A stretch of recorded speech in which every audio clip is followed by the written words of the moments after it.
And now, welcome to an evening with young men resolute in their faith in Christ Jesus. That faith leads them to take a stand for truth and justice. They would now like to share their perspective with you on what is going on around us. From an undisclosed location in Middle Tennessee, we are the Patriots of Faith. Good evening, Tyler. Good evening, Jordan. Welcome to, I believe it's May 2nd, 2015. This is the Patriots of Faith program. I'm Jordan Iwanison. And I'm Tyler Carr. We're going to start off with some news for you today. I think it was a week ago today, there was an earthquake in Nepal, and it actually shook a lot of the surrounding area as well. But in Nepal, the death toll now is up to 6,800, and it's expected to keep climbing. And I was reading on BBC News where the airport customs there in Nepal is actually holding up aid relief, and the UN is actually trying to get them to loosen up some of those customs regulations so that aid can get to the people that it needs to get to. So it's still a huge crisis down there in Nepal. Yeah, the source destruction. The source from the Nepal government National Emergency Operation Center is saying now that, like you said, 6,841 dead, over 14,000 injured, and destroyed houses. The total per the current updates over 315,000 homes destroyed. That's just unfathomable. Of course, you may have heard this too, that among the casualties have been at least 3 Americans. One of them was a Google executive at the base of Mount Everest. There's the South Base Camp at Mount Everest was devastated by a landslide caused by the earthquake that killed, I think, at least 18 people there, if I'm not mistaken. But there's been also a lot of historical sites too in the state capital, or the national capital there, and other areas as well. Kathmandu is the national capital, and the Durbar Square there, which housed an ancient government there. Many of those old wood buildings have collapsed. So a lot of history was gone too in that earthquake as well. I saw an article the other day, I think it was yesterday or maybe Thursday, but the article said that I forget where this article was at. I didn't even read it, but I saw the headline that it had actually made Mount Everest shorter. Which had. It may have, actually. True, that's true. And there was a further landslides there too afterward. I'm also seeing where there's another huge avalanche in the Langtang Valley, which is not Mount Everest, it's somewhere else. But there's still 250 that are now missing from that other avalanche as well. So still, the death toll, sadly, probably is not final. There's probably still folks in rural regions that are still not accounted for. There may be 10,000 is not really that liberal of an estimate. No, at least they could pass that. In some more news, going over to the presidential race for 2016, another Democratic candidate has joined in the race. Bernie Sanders of New York has announced that he will be running as a Democrat. He's actually an independent in Congress, but he's very socialist, very environmentalist candidate. He was one of the key opponents of the Keystone Pipeline, and he said the reason for that is because vicious action has to be taken to protect the environment, and he's also actually, Jordan told me that he's actually come out and said before that he is a socialist. Did you say he's from New York, though? Or? He is from New York, and you can tell it by his accent, too. I think Vermont. He's actually from Vermont, I think, because you've got Kristen Gillibrand, who's a senator from New York, and then you have Schumer. Chuck Schumer is the other senator from New York. The one that's looking at. So I think he's from Vermont, but what's the difference? All I know is that we'll be hearing a lot about the millionaires and billionaires. Yeah. But the Democrats are actually wanting Elizabeth Warren to run, but the likelihood that she's actually going to get into the race is looking pretty unlikely at the moment. What's interesting on that too is a lot of those folks who are looking for Elizabeth Warren, if she doesn't surface, it'll be interesting to see if they gravitate towards either Sanders or if that former Maryland governor, Mark O'Malley, if he decides to run. It'd be interesting to see if all those folks that still don't have a trust for Hillary Clinton, if they'll transfer to those two candidates that look like they're probably either one's in the race and one looks like they'll probably join the race after a while. Mm-hmm. What's interesting is that Hillary said that she was wanting to topple the top 1%. Right. Yeah.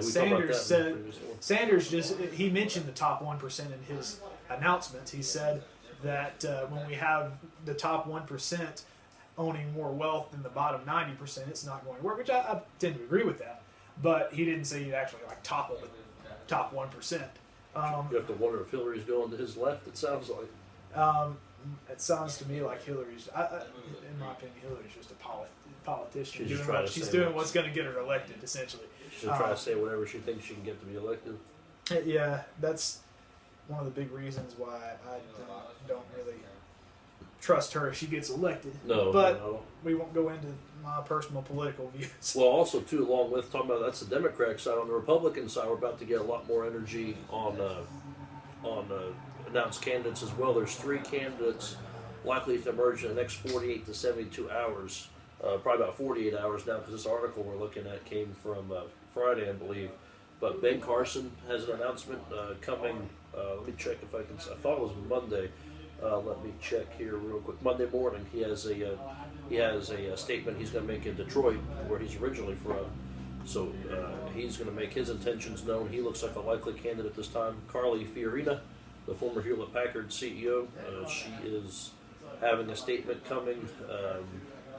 Let's see, that's also Monday. She'll be making a statement online, but she had come out with Fox News Sunday and other recorded areas as well too. As she had said that, I think she said there's a 98% chance she'll run. So you have to figure she's a pretty likely candidate this time. The last candidate has been a candidate prior. It's former Arkansas Governor Mike Huckabee, who has been on the media a lot with radio and television over the last few years since he didn't make it in 2008. And he has a formal announcement coming. I don't see when that is. I'd have to guess either Monday or Tuesday. But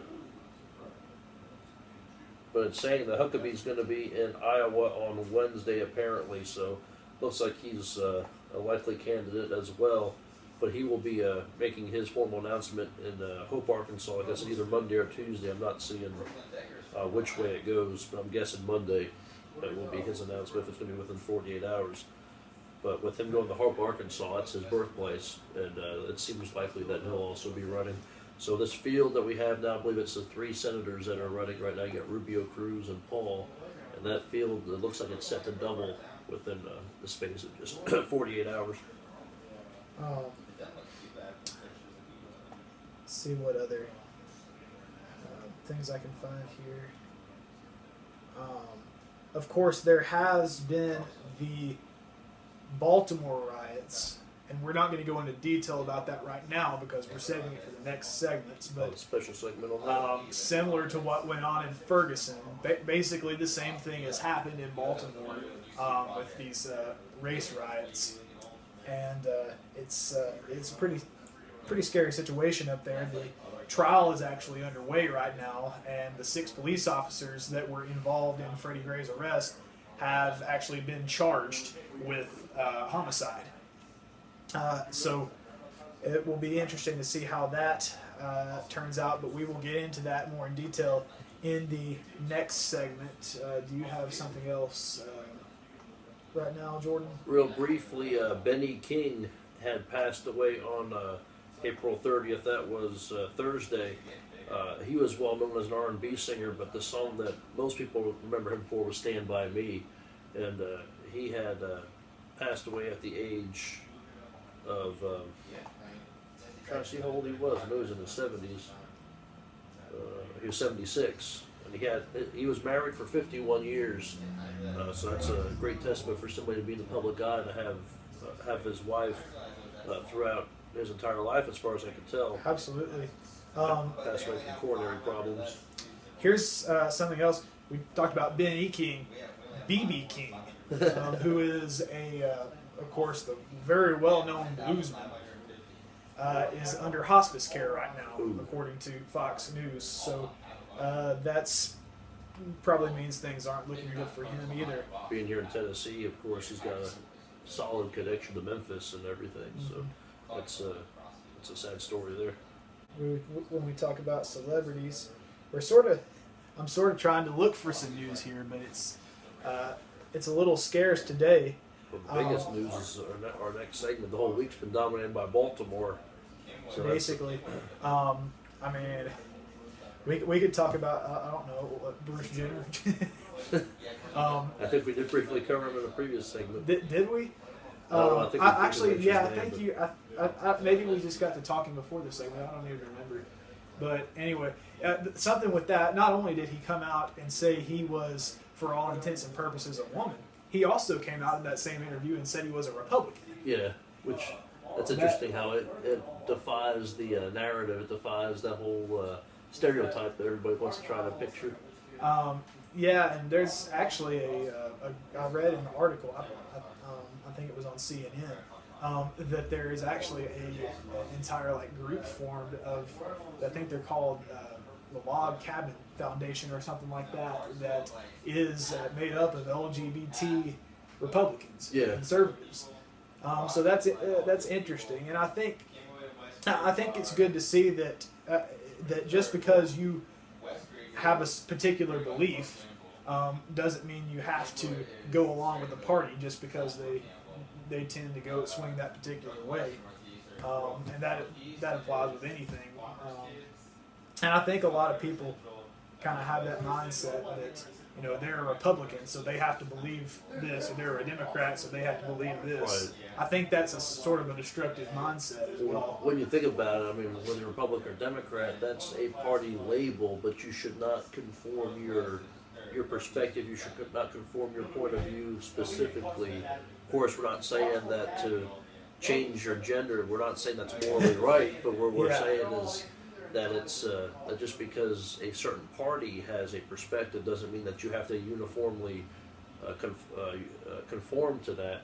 And that's why the Scripture says in Romans, it says, "Do not conform to this world, but be transformed by the renewing of your mind." You should make your perspective on the world views, you should make it match the Bible once you put on Christ. That's why I always found interesting, too. I know this probably goes more to the biblical segment, but it doesn't hurt to put this statement here as well. But you hear people all the time today, they'll be saying stuff like, "Oh, well, you just need to check your faith and beliefs at the door. Just you have to believe in reality, or believe and be a pragmatist, and just believe and just put your perspective on what's going on in the world around us."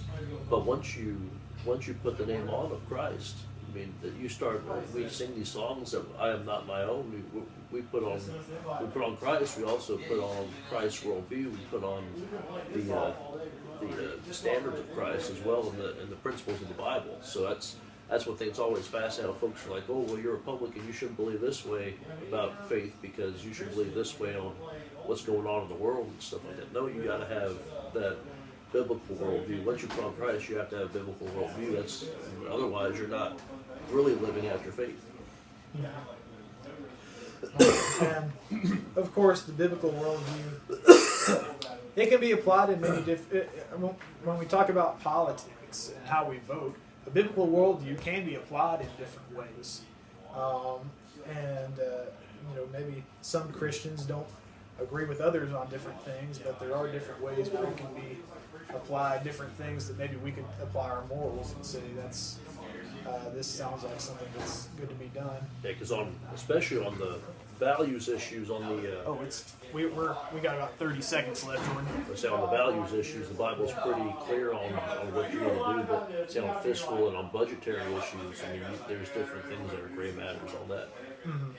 All right. Well, we are running out of time, so we will come back and talk about the Baltimore Riots, go into some detail on that. Tyler Carr. We're the Patriots of Faith. Thank you for joining us this evening.